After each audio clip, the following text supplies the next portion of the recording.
Masayang balita mga Aferians, sa mga nag-aabang ng karugtong ng ibang series, ipagpaumanhin po ninyo kung naudlot panandalian ang series na inyong sinusubaybayan. Nag-prioritize kami ng mga topic dahil naibunyag na natin ang banal na pangalan at maraming nagdesisyon na magpabautismo sa tunay na pangalan.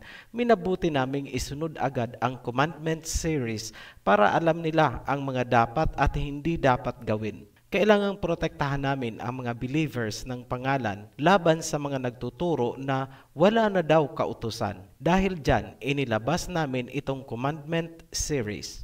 Lilinawin natin once and for all kung ano ba talaga ang sinasabi sa Biblia na saved by grace through faith.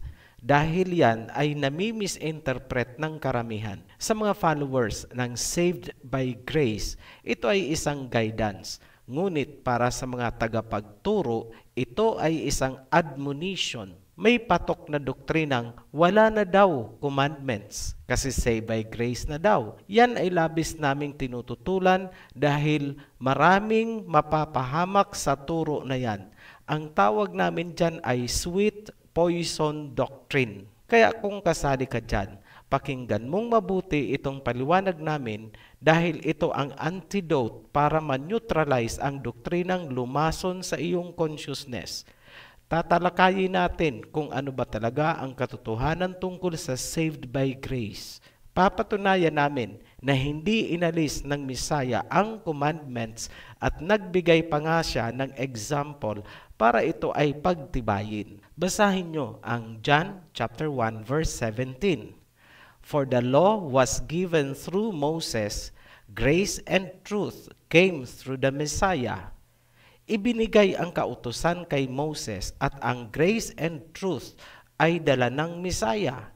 Ngayon, na-misinterpret ng grace proponents ang pagpasok ng Messiah sa senaryo. Kung mapapansin nyo, malinaw na sinabi ng Messiah na napunta siya hindi para alisin ang law or mga kautusan, kundi para tumupad dito. Kung papansinin nyo rin ang mga teachings ng Messiah, ipinakita niya kung paano tuparin ang law dahil masyadong rigid or extreme ang pagpapatupad nito sa panahon ni Moses. Ibinigay ng Messiah bilang halimbawa ang paghango ng tupa kung ito ay nahulog sa balon at ang pagpapagaling ng may sakit sa araw ng Sabath. Sinabi niya na hindi yan paglabag sa kautusan.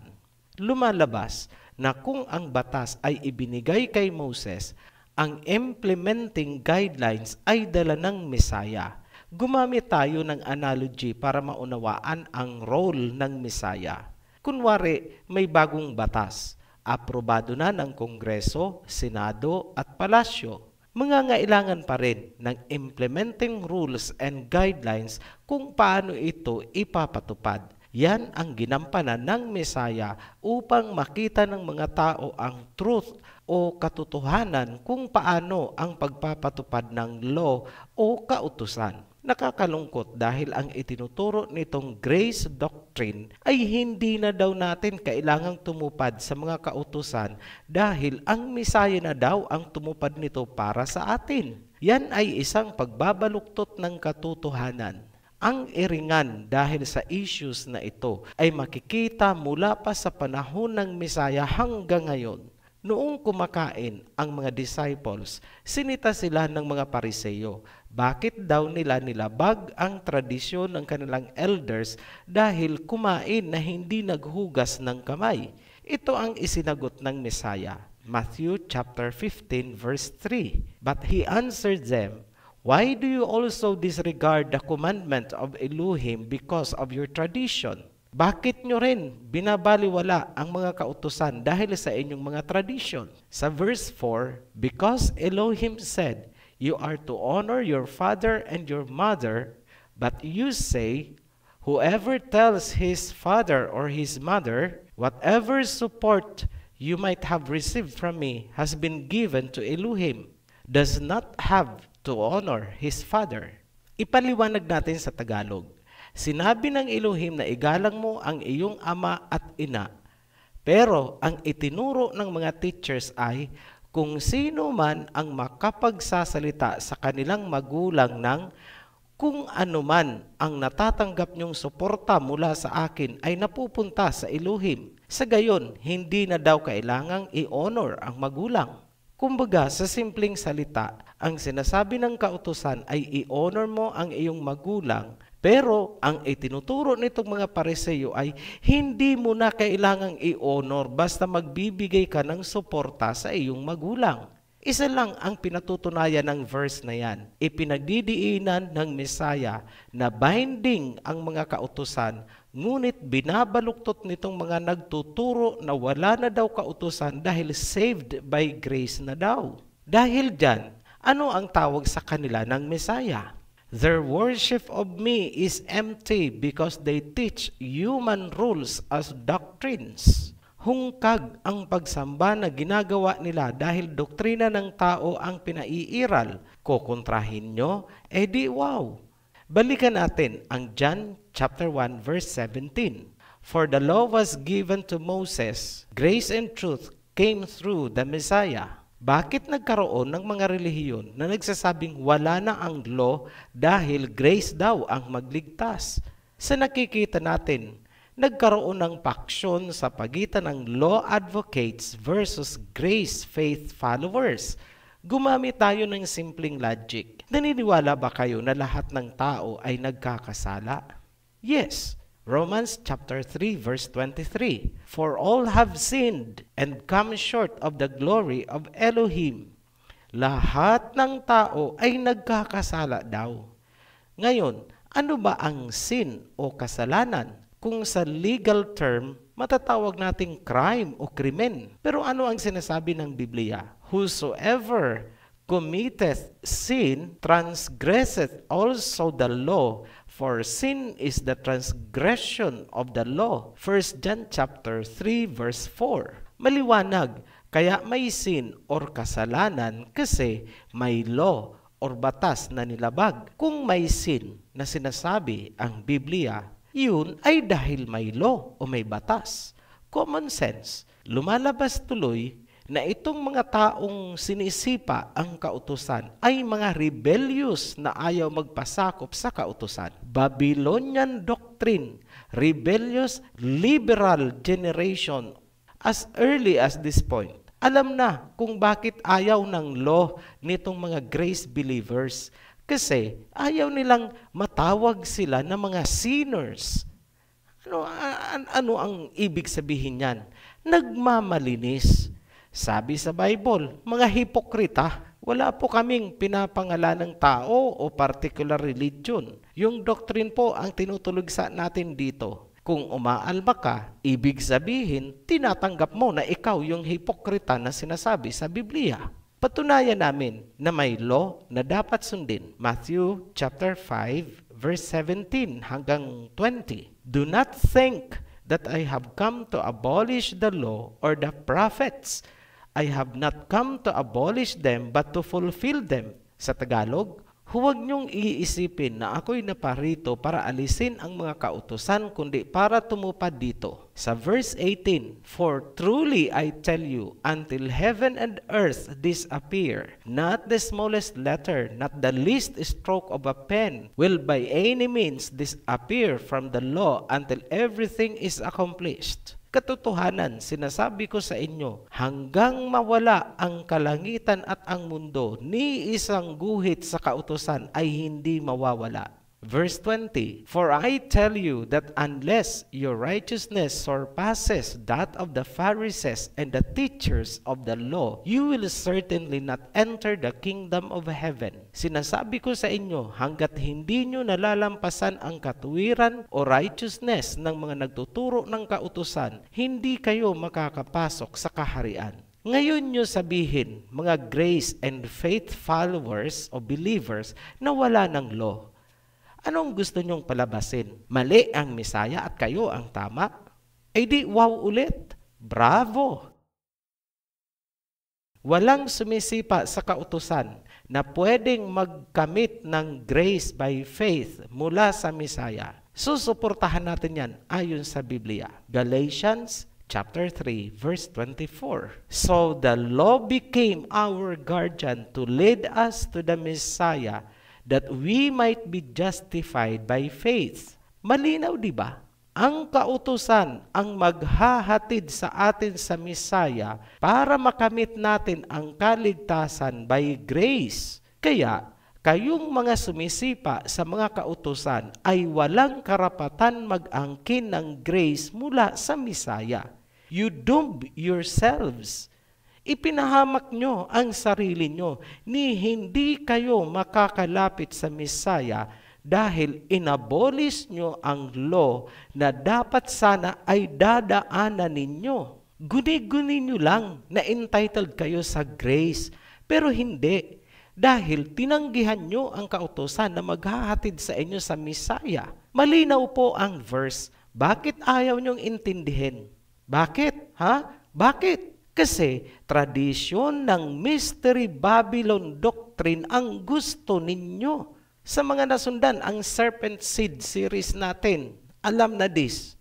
Para sa mga ayaw ng law, subukan nyo kayang lumapit sa Messiah para mag-claim ng salvation nyo by grace through faith. Ano sa tingin nyo ang sasabihin sa inyo ng Messiah?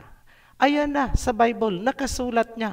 Ayaw nyo lang basahin. If you love me, keep my commandments. John chapter 14, verse 15. Kabog, mga grace. Ang dami nyong ipinahamak na kaluluwa. Hindi sila makaka-avail ng salvation by grace kasi tinuruan nyo silang maging suwail at sipain ang kautusan. Blasphemy to the maximum po ang doktrina nyo. Laging Bible ang hawak nyo. Huwag nyong sabihin na ni minsan hindi nyo ito nabasa. Tapos, wagas kung paasahin nyo ang mga members na sila ay pinagpala. Alam nyo ba talaga kung sino ang pinagpala or blessed? Ito pakinggan nyo. Revelation chapter 22 verse 14. Blessed are they that do His commandments, that they may have right to the tree of life and may enter in through the gates into the city. King James Version po ang basahin nyo. Dahil itong mga Good News Bible translations, pinalitan po nila yan ng blessed are they who cleanses their robes or clothings, which is a wrong translation. So ano na ngayon, mga grace proponents? Kabog ulit, sino raw ang pinagpapala? Yung mga sumusunod sa commandments, hindi po kayo na mga ayaw ng kautusan. Entiendes? Kayong mga members, mag-isip-isip po kayo. Save your souls. Iligtas nyo na ang sarili nyo. Get out from the Babylonian religion. Hindi namin kayo inaatake. Ang Biblia ang umaatake sa inyo. Huwag niyo pong sabihin na masakit magsalita ang Ophirian. Ang Biblia ang masakit magsalita. For the word of Elohim is alive and active, sharper than any double-edged sword. It penetrates even to dividing soul and spirit, joints and marrow. It judges the thoughts and attitudes of the heart. Hebrews chapter 4 verse 12. Ayan ang salita ay matalas, tagos buto hanggang espiritu mo at kaluluwa. Huhusgahan ka. Ngayon, kung nagagalit ka sa amin, okay lang yan. Nauunawaan namin na ang galit mo ay hindi sa amin, kundi sa mga nakasulat sa Biblia. Tagabasa lang po kami. Ngayon, paano naligaw ang mga grace believers and faith-only followers? Simple lang. Kasi pinaghihiwalay nila ang law at grace. Hindi po yan pwedeng paghiwalayin for your own convenience. Gaya ng naipaliwanag natin kanina, hindi mo makakamit ang grace kung sisipain mo ang law. 2-in-1 po yan. Parang ganito yan, may law or kautusan. Nagkasala ka dahil hindi mo nasunod. Katapusan mo na ba? Hindi. Sasaluhin ka ng grace sa pamamagitan ng iyong pananampalataya. Gumamit tayo ng analogy para madaling unawain. Sa mga may background sa batas ng tao, gaya ng mga Republic Acts, etc., etc., madali nyo itong mauunawaan. Ayon sa batas, ang taong nagkasala ng isang crime at convicted with finality ay pwedeng bigyan ng presidente ng executive pardon. Discretion or kapangyarihan ng presidente ang pagbibigay ng executive pardon. Pwede kanyang alisin sa ilalim ng batas na nag-condemn o nag-convict sa iyo at ililipat kanya sa ilalim ng kanyang executive power. Romans chapter 6 verse 14. For sin will have no dominion over you, since you are not under law but under grace. Sa ilalim ng kanyang executive power, ikaw ay isang righteous person dahil sa iyong pananampalataya sa presidente. Ang ibibigay sa iyong executive pardon ang magbabalik ng iyong righteousness sa kabila ng pagkakasala mo sa batas. Good as new person ka, as if walang nangyaring pagkakasala. Yan ang eksaktong analogy para maunawaan nyo ang saved by grace through faith. Ang presidente sa analogy natin ay ang Misaya na naging King of Kings. Ang batas ay ang biblical commandments, laws at statutes na nilabag mo. Ang executive pardon ang grace na makakamit mo through faith sa King of Kings. Lahat ng magkakasala sa commandments ay ipinangako ng Biblia na bibigyan ng grace dahil sa pananampalataya. Dito, magkakaproblema ang mga ayaw ng kautusan. Hindi sila makakalapit sa Misaya para humingi ng grace o executive pardon. Bakit? Kasi ang kautusan na maghahatid sa kanila sa Misaya ay sinisipa nila dahil feeling nila they are above the law. No one is above the law. Kahit ang Misaya ay nagpasakop at sumunod sa kautusan, tapos gusto ng grace doctrine, exempted sila. Grabe na po yan ha. Sinasabi sa Biblia na no one is justified by the law. Galatians chapter 2 verse 16. Know that a man is not justified by works of law. Tama, dahil hindi naman ginawa ang law para i-justify ka. Hindi yun ang purpose ng law. Kuha mo, ang kautusan ay taga-condemn or taga-convict ng maling gawain. Ngunit, kung magkulang ka man at magkasala sa kautusan, bibigyan ka ng grace or pardon dahil sa pananampalataya mo sa Misaya. Pero, kung in the first place, inaayawan mo ang batas or commandments, hindi ka mabibigyan ng executive pardon kahit pa may pananampalataya ka sa Misaya. Bakit? Kasi kailangan mo ang law o kautusan na maghahatid sa iyo para makalapit sa Misaya at maka-avail ng executive pardon na tinatawag nating grace sa Bible. Simple, sa makatuwid, lahat ng inaayawan ang mga kautusan ay walang karapatan mag-claim ng grace by faith alone. Hindi po yan para sa inyo. Para po yan sa mga nagpailalim sa law o kautusan. Lahat ng provisions at verses tungkol sa grace na matatagpuan sa Acts, Galatians, Ephesians, Romans at kung saan-saan pa ay para lamang sa mga nagpapasakop sa law o kautusan. Sa tingin namin, malinaw na ang paliwanag. Bilang konklusyon, Galatians chapter 3 verse 24. So the law became our guardian to lead us to the Messiah, that we might be justified by faith. Ang kautusan ang guardian na maghahatid sa atin sa Messiah para tayo ay maituwid sa pamamagitan ng ating pananampalataya. Tandaan ang sinabi ng Messiah, "If you love me, keep my commandments." Sinabi niya rin, hanggang maglaho ang langit at lupa, ni isang guhit ay walang mababago sa kautusan. Sa susunod na video, uunahin natin ang pinakamahalagang kautusan na dapat sundin ng mga tumatangkilik ng tunay na pangalan, the 10 Commandments. Muli po kaming nagpapasalamat sa mga patuloy na nagsusubaybay sa ating channel. Para sa mga new subscribers, welcome home to our heritage. Hanggang sa muli, be blessed, Ophirians. Shalom.